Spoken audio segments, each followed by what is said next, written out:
Guys, welcome back to another lecture. This lecture we are going to study the sixth cranial nerve, the abducens nerve. So before starting with the abducent nerve, we should understand the anatomy of the eyeball, the extraocular muscles. We have got the extraocular muscle present superiorly to the eyeball as the superior rectus. One which is present inferiorly is the inferior rectus. Towards the midline is the medial rectus. Away from the midline is the lateral rectus. Also, we have got two oblique muscle. The one which is present superiorly is the superior oblique. The one which is present inferiorly is the inferior oblique muscle.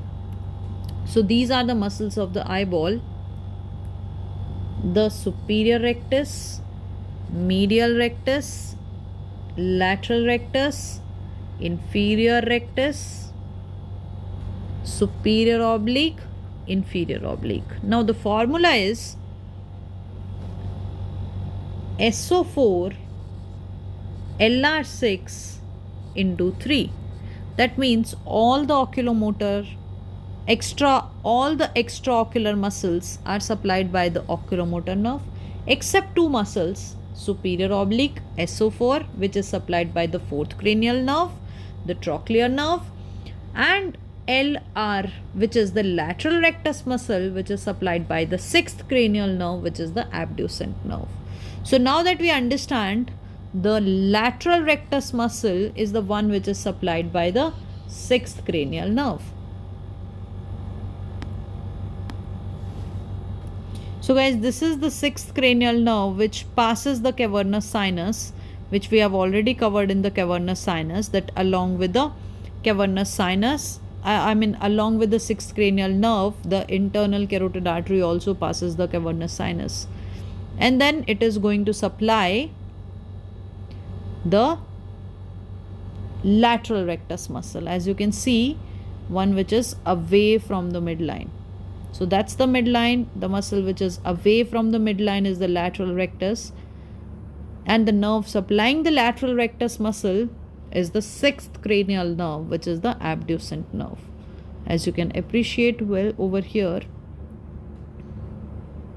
that's the sixth cranial nerve. It is going to supply the lateral rectus muscle.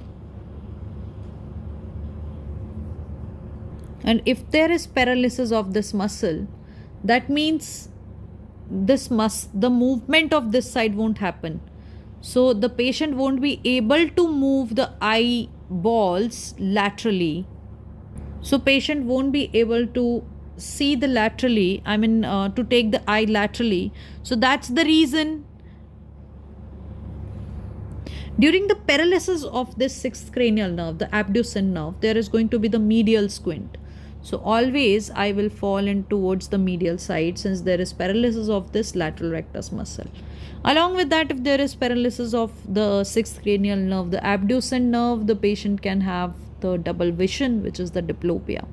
Basically, you have to remember that it supplies the lateral rectus muscle. So they can ask you a question like, if there is paralysis of the abducent nerve, then the patient will have a medial squint. The muscle is lateral, and since it's paralyzed, there won't be any lateral movement, right? So there is going to be the medial squint of the eye.